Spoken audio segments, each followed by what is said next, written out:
بسم الله الرحمن الرحيم. يا أيها المزمل قم الليل إلا قليلا نصفه أو انقص منه قليلا أو زد عليه ورتل القرآن ترتيلا إنا سنلقي عليك قولا ثقيلا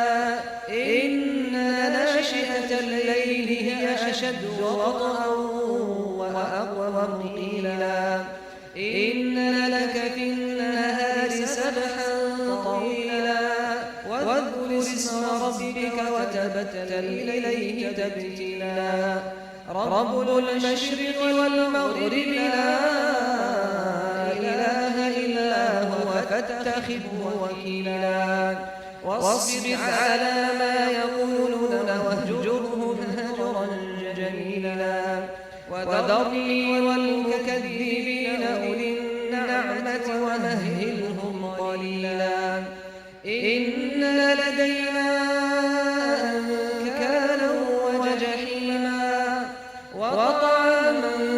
ذا غصة وعذابا أليما يوم ترجف الأرض والجبال وكانت الجبال كثيبا مهيلا إنا أرسلنا إليكم رسولا شاهدا عليكم كما أرسلنا إلى فرعون رسولا فعصى فرعون الرسول فأخذناه أخذا وبيلا فكيف تتقون إن كفرتم يوما يجعل الولدان شيبا السماء منفطر به كان وعده مفعولا إن هذه تذكرة فمن شاء اتخذ إلى ربه سبيلا إن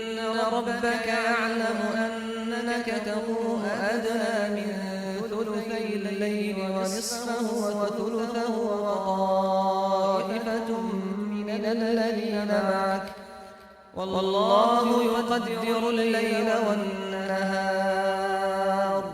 علم أن لن تحصوه فتاب عليكم فاقرؤوا ما تيسر من القرآن علم أن سيكون منكم مرضى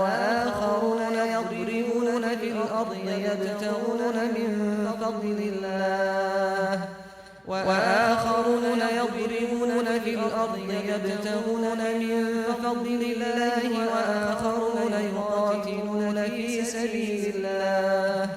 فاقرؤوا ما تيسر منه وأقيموا الصلاة وآتوا الزكاة وأقرضوا الله قرضا حسنا وما تقدموا لأنفسكم من خير تجدوه عند الله هو خيرا وأعظم أجرا واستغفروا الله إن الله